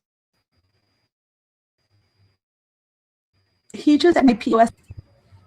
He was such a comedian. Oh, it's going to act up. I had to drop it. I now know. Wait, let me pause it. I now know from DT that when my computer starts to act up like that, like when it looks like it's going to stop working, that it might be the thing that I am showing. And I think that that's what it was. I don't think they want me to show it like that. They want you guys to go watch it. But just know that you could all go watch this again on YouTube for free. I don't think it's like, you know, the best movie you've seen this year. So I'm not saying that. But I do think that if you keep an open mind, you can see into the mind of not only him, but him and his dad. The last thing I wanted to go over before we end the live tonight is there's this guy. His name is Grayson Estrada. Grayson Estrada. Let me share this. So he is a new creator. And I'm going to, so I came across this video. And I was like, this is pretty interesting. And he looked like Joe Gorga from Real Housewives. And I'm like, what's Joe Gorga reporting on this for? I really did. That's like what got my attention at first. I'm just being honest. But everybody should go over. He is, I mean, I guess I have to not be full screen to see. So and I made sure I'm already subscribed. Let's like his video. Boom. He got 3,000 likes. He's got 7,000 subscribers. So he's still a fairly new content creator like myself. And what he does is he studies people's facial features and looks for things for like psychopathy and stuff. If you look at his other videos on his channel, he does really cool stuff with what's her name? Eileen, the female serial killer. Oh my God. You guys know who I'm talking about. Truth will tell me in 1 second. Anyway, he does a bunch of videos on these different people and points out things. So he also studies from Chase, the guy from the Behavior Bureau. And I just saw over here that I didn't see this yet. 15 hours ago, Dr. Todd Grande did a video that says, what role did schizophrenia play in the murder? Oh, I'm dying to know what he had to say. So let me just show you this real quick, and then maybe I'll jump over that just to see. To potential signs of sociopathy and psychopathy, as well as disruptions in the mental sphere. Enjoy. Okay. Hey, everybody. For today's face reading, I'm going to be So reading. he goes over the face reading in the beginning, which I'm not going to go over here. I'm just going to jump right to parts because I want you guys to go over there and watch the whole video yourself. But I do want to point out a few things that he saw that I thought were interesting and that I kind of was like, I see that. Metrics together at the same time. These are cautionary metrics, things you should pay attention to. When I saw his face in the news, when I saw the images circulated, right away, in terms of, the face reading lens, I thought, boy, there are some red flags here. So we can do the red flags. There's a lot going on with his face, so I'm going to kind of be referencing this as I go. First thing, they smile when they interact, when they socialize. There's a lot we can sort of intuitively feel, and that's said to be the consciousness or the spirit or the soul of a person to a degree. And that's the layer I want to talk about here. But the eyes are the epicenter for that. The eyes are a projector. One of the things I noticed, and I think I notice this often when we see people that kill people, is have you guys ever noticed, like you see the whites around their eyes? He goes on to talk about this. So he'll continue to go, but let me just show you what he's talking about here. So he talks about the 3 corners or the 3 sides of the eye or the 3 whites of the eye. That would be this side, and then underneath. But most of us have 2. So most have the inner white part of the eye and the outer part of the eye. We don't, most of us, when we look in the mirror, you guys should all look at a picture of yourself right now. Like if you look over here, you don't see the bottom of his eyes. Looking at his eyes, there was something kind of lifeless, lost, and drifting in the eye contact, especially in the videos. There's something that's not quite fully there, like the engine is on, but no one's behind, indicating metric in terms of how we're going to relate to them and whether they are a person that we should be around, whether we are safe physically, mentally, emotionally. Okay, so I don't want it to keep on messing with my video here. So let's just look quick. Refers to the 3 whites. Each ni san in Japanese, that term. Sanpaku, 3 whites. So typically when we're looking at the head, if the head is level, balanced eyes, we have 2 whites, okay? The 2 outer, inner right whites and outer right whites. But if we see the bottom of the whites, when the head is at rest, that means 3 whites, and this is associated with life force depletion. I think that's important that he said it there, when the head's at rest. So this wouldn't be like, like how I'm very expressive and sometimes I'm like then, like if you're like, oh, I don't even know if the whites of my eyes on the bottom are seen then. But he's saying like when you're just at rest or like at relaxed, face forward, this is when you would say it. Usually happening in the person's health parameters, in the mental field, in the emotional field, where energy. I can't unsay it now. Every time I look at pictures, I'm looking for it. Is being dropped out. You can live a long and healthy, happy life if you have this feature, but it's one of the things you pay attention to in face reading. It's like, well, there's a leak there. So that would be something that I would be, asking someone like this if I was working with him and be like, what's your lifestyle like? What are you doing? But I did notice that. The other thing about his Shen, and the way you can see Shen best is in conversation. When you're watching someone talk, you're reading a face in real time. There is something contextually incongruent with how his face operates. So incongruent meaning if you're like, I believe he goes on to give the example of if you laugh at a funeral.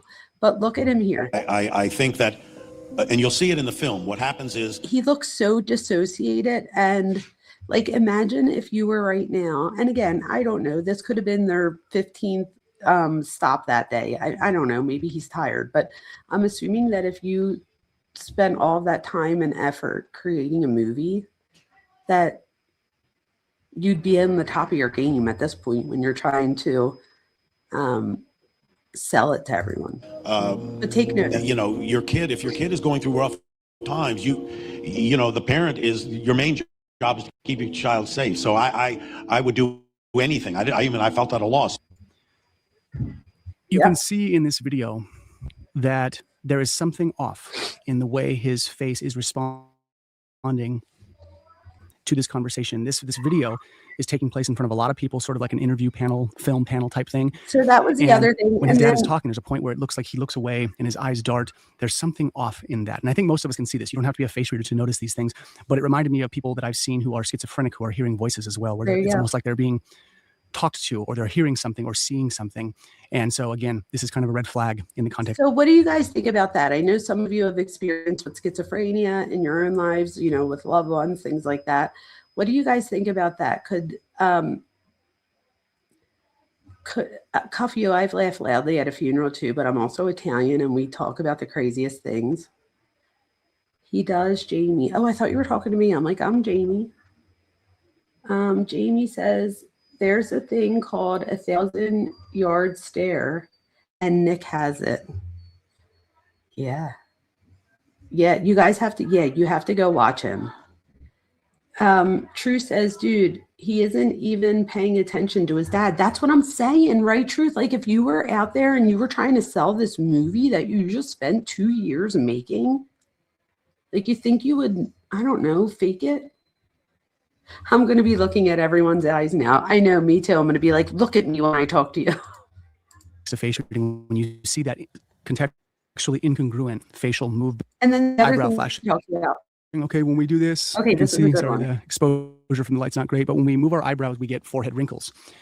One of the things they talk about is that the forehead is the geography of the mind. And when the lines are congruent, that means that we have cohesiveness of thought.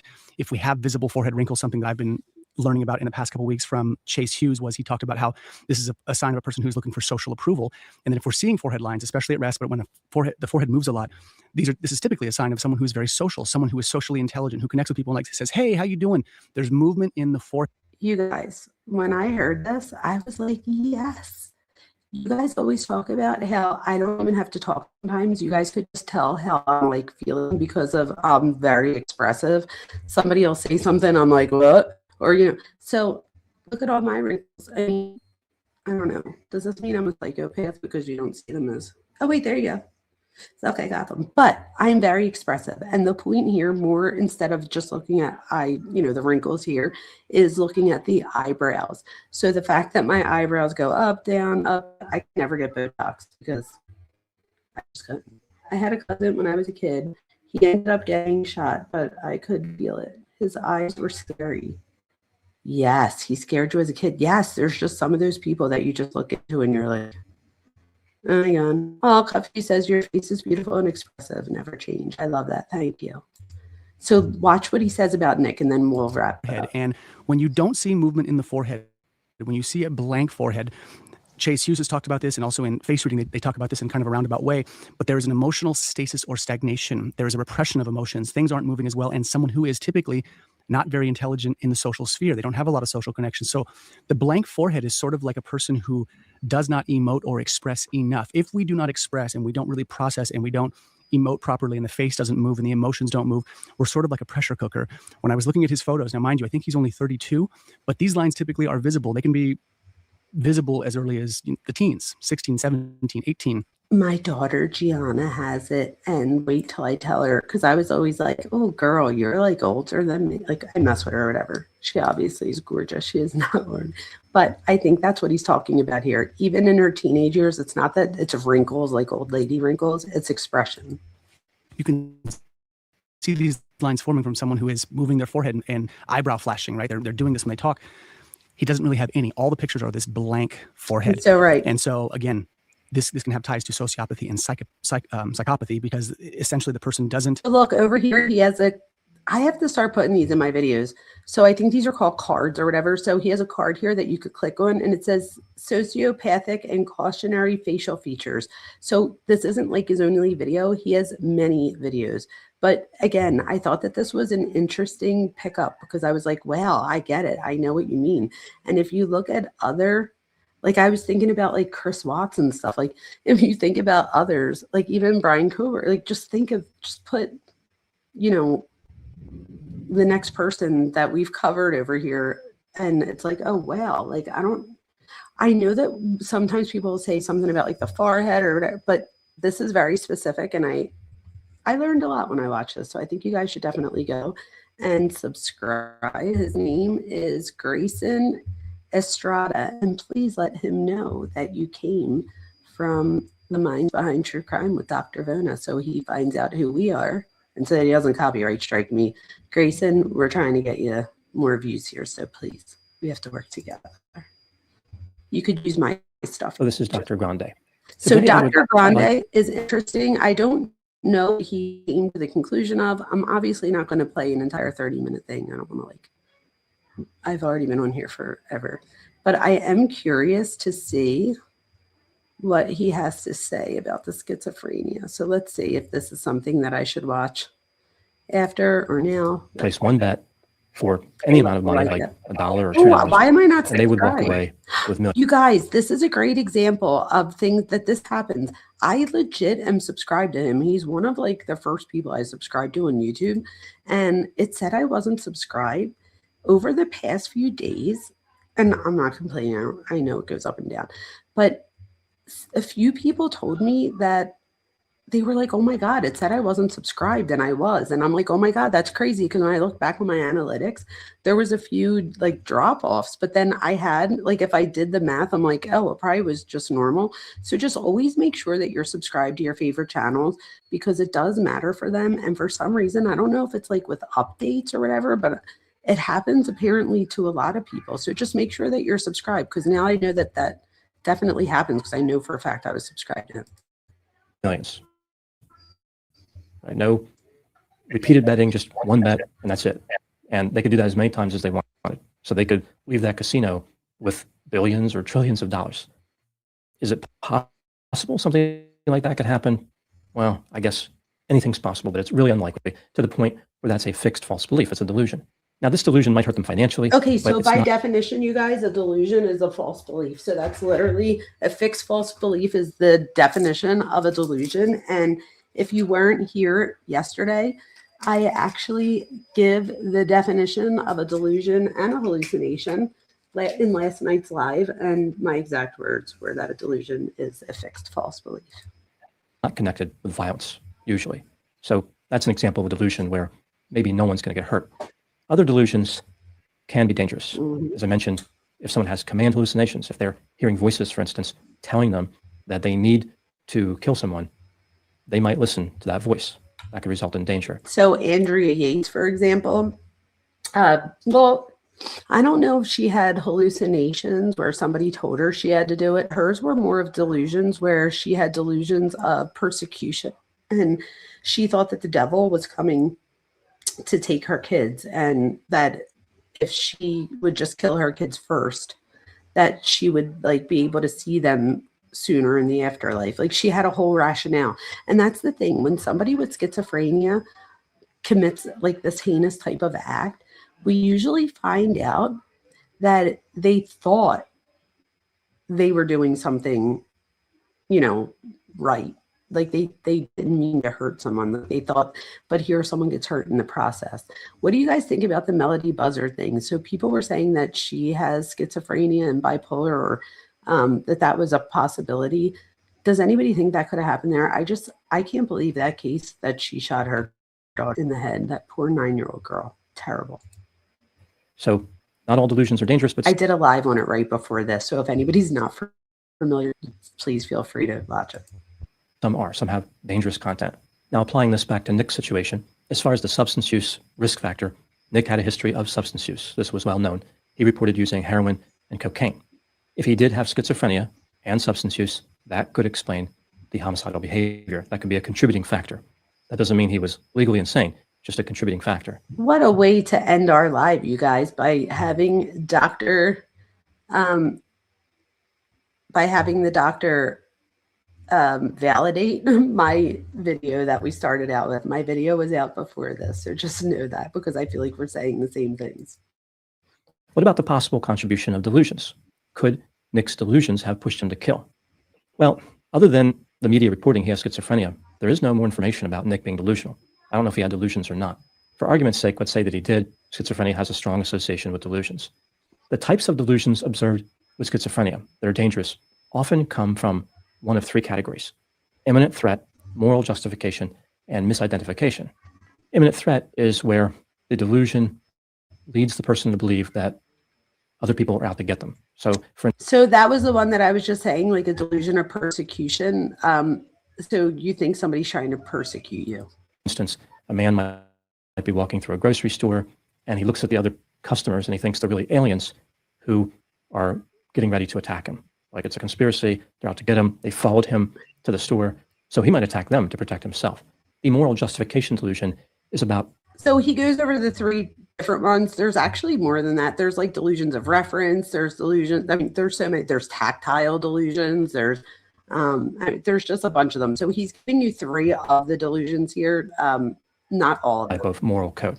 Again, many of these delusions, many of the moral justification delusions are based on religious beliefs, wiping out the evildoers. Misidentification, imminent threat, for instance, there are no reports of Nick believing that he was in danger. That's never mentioned anywhere. Moral justification, no report of that. And misidentification, he definitely knew who his parents were.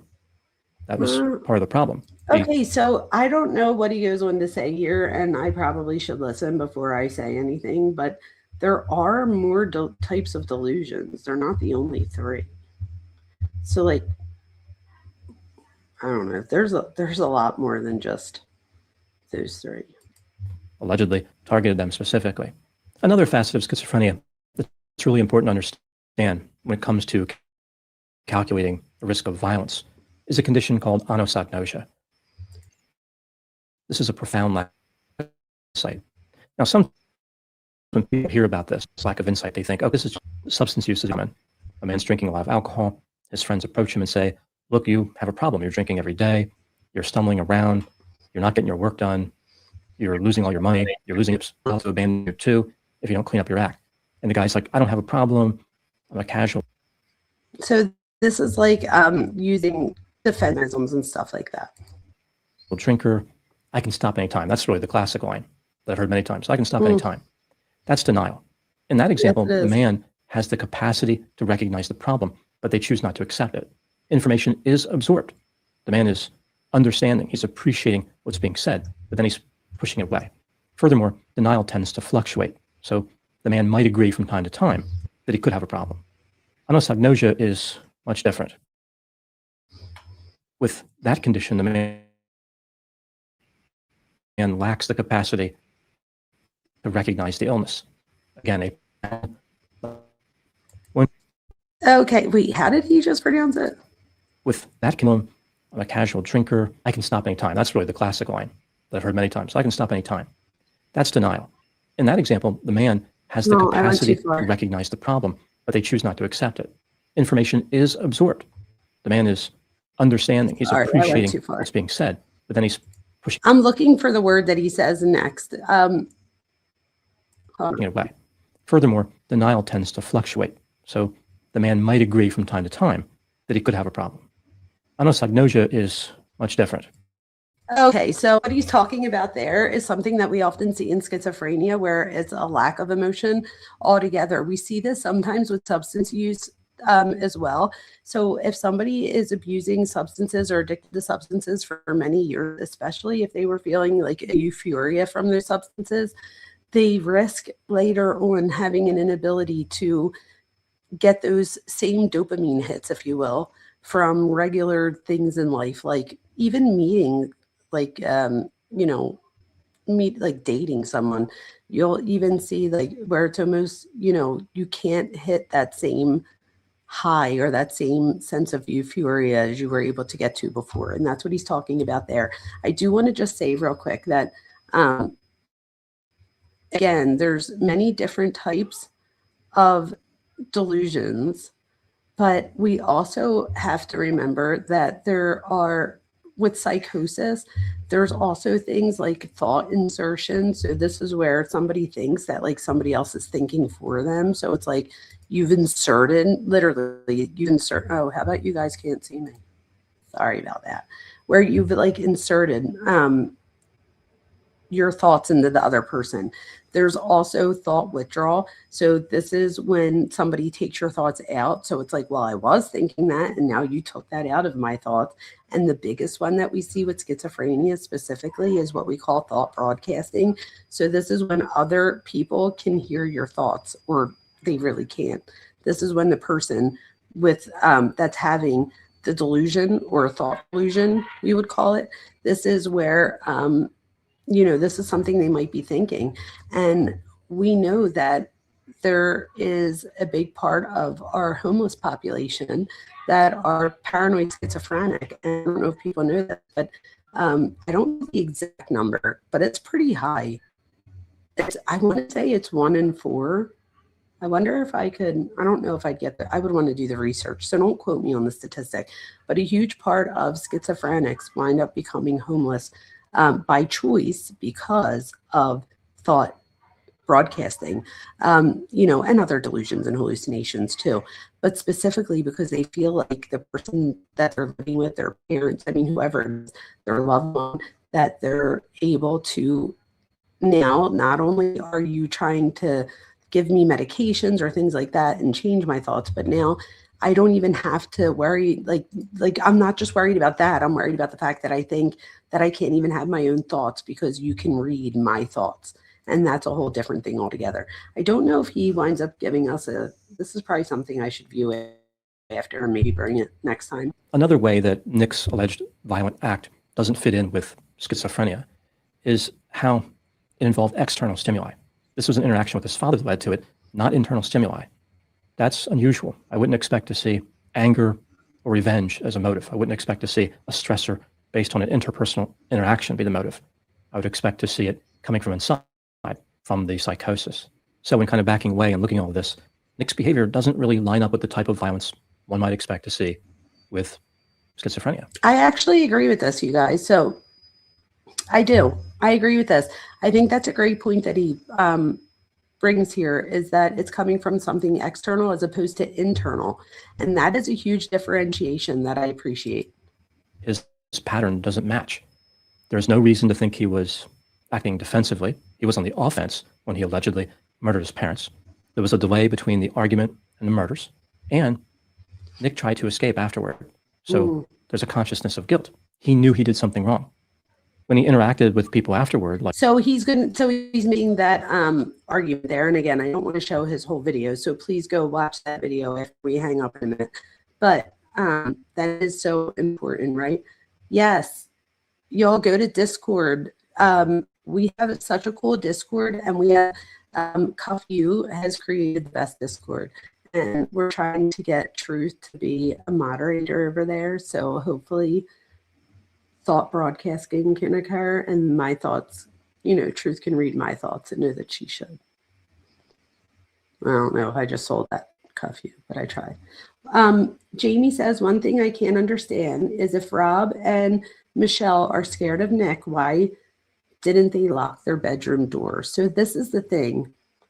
I think that this is such a great question, Jamie. So I think what happens is we have to remember this was going on for years and years and years and years and years. This isn't something that just happened, right? So when we have these red flags for so many years, and he tells us about 18 different times that he goes to rehab, right? So with that being said, the parents, they felt like they've tried everything. The dad even says that anybody that had a desk and a degree, he was willing to pay to help. What could we do? I'll do whatever you say. We just want this to stop. And I think what happens is when you feel hopeless or helpless and you don't know to stick it out with what the experts are saying, because we see now that, had he had listened to the experts, I don't know. I mean, who knows? He might still be in the situation. We don't know that. But I do think that there is something to say for that, and that we should remember that the experts are experts because they've studied the research in that specific area, and they have specific, you know, expertise in that area, and multiple experts told them to let him know that, like, enough is enough. Like, if he's not going to do X, Y, and Z, to set boundaries, pretty much. So that they needed to set boundaries, and that if their boundaries were not met, that this was a consequence. And this is my thing. So I do agree with this, but I think that in the situation where the dad didn't feel like this was true to himself, which I totally get, I couldn't imagine that that's, you know, an easy thing to do. I think there could have been negotiations in the middle. So maybe saying things like, if you bring X, Y, and Z into my house, like, start out somewhere like that. And don't say, like, you can't come back anymore. Say something like, I don't know, I won't give you my car anymore. But you have to stick to whatever it is that you say. And this is for anything. If any of you have kids, grandkids, this is for anything. Forget just substance abuse. Don't give a punishment that you can't keep, because your kid will remember it and they'll know not to take you serious when you say you're going to do something. So, for example, if my kids were little tomorrow, we do the 7 fishes in my Italian culture. It is not my favorite meal. My favorite meal is Christmas Day. We do prime rib. But the 7 fishes, and I have to, like, cook one of them. Oh, I never look forward to it. But it's part of our tradition, and it's something that we do. And there was a point to what I was just saying. What the frig you got? Oh, duh. So after a while, his parents felt like that there was nothing else that they could do, and that they probably should have listened to their son more. So what I was saying was, make expectations that you could keep tomorrow. If I were to say to my kids when they were younger, if you two don't stop it, we're not going to the 7 fishes, they would look at me like, what are you talking about? Like, they know there's no way in hell. I would get, you know, you guys would be doing a program on me from what would happen to me if I didn't show up to the 7 fishes, especially because I'm cooking one of them. So don't make that as the punishment for that expectation or that boundary being crossed. Instead, I would say something like, if you two don't stop, we're leaving Mum-Mums 15 minutes early tonight. And this is the thing, because I've had to do it, I think, one time, that was it. And we didn't leave early. I just told my brother when he was about to leave, I was like, oh, wait, Joe, hold on 1 second. I was like, don't leave. I said to my sister too in my car, don't leave, don't leave. And I told him why. And I'm like, let us leave first. And we were leaving. And I'm like, you guys, we have to leave now. I was like, we're leaving 15 minutes early. Used to one. And I never had to do it again. They now look back and they're like, oh, that was nice. You know, but I'm like, well, just think about it. Your cousins left right after you, so you didn't miss anything. But they got the point that I meant business, and that I will stick to whatever it is that I say I'm going to punish. And you don't always have to have the punishment in that moment. You can say, let me tell you, especially if they're teenagers, I can't think of something worse for a teenager than saying, you know that there's consequences to this behavior. I just don't know what it is that it's going to be yet. So when I figure it out, I'll come let you know. And I promise you, your teenager will be mortified, because they're going to be like, oh my gosh, like, am I going to be allowed out this weekend? Am I going to be allowed out any weekend? Am I punished? And then you're so no. So that alone can be a lot. So you don't always have to give the punishment right away if you can't think of one. But I'd rather you take a minute to make the punishment if you have to, rather than make something that you're not going to follow through with. And this is the thing, only you know yourself the best, right? So if you know deep down inside that this isn't something you're going to stick to, just don't give that as a punishment. Give something that you can stick to, right? And start out that way.